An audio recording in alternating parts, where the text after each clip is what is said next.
आदाब नाजरीन, लाजवाल उर्दू खबरों में आपका खैर मकदम। मैं हूं नरेंद्र सिंह ठाकुर। आइए नजर रखते हैं अहम खबर पर। जिला उधमपुर की लाठी तहसील के पचौंड इलाके में आज सुबह मुल्खराज नामी शख्स के घर में आग नमूदार हुई, जिसने अनंत फनंत पूरे मकान को अपनी लपेट में लिया। वहीं पुलिस व मुकामी लोगों ने आग बुझाने का काम शुरू किया।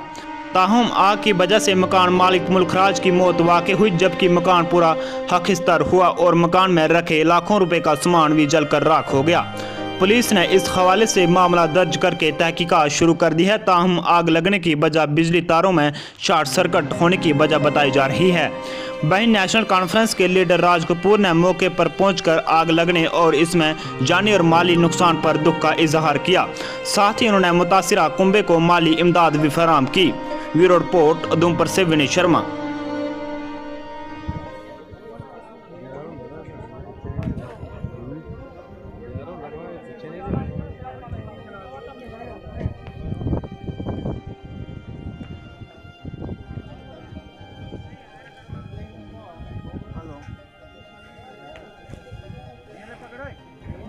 आग अभी यहाँ कर रहे हैं, थोड़ी थोड़ी बची हवा चलने लगी है, तो उसके कारण थोड़ा है।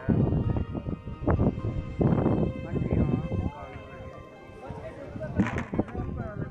लाजवाल उर्दू न्यूज़ यूट्यूब चैनल को सब्सक्राइब जरूर करें और बेल आइकन पर क्लिक करें। बेल आइकन पर क्लिक करने से आपको ताज़ा तरीन खबरों की फौरी जानकारी मिलेगी।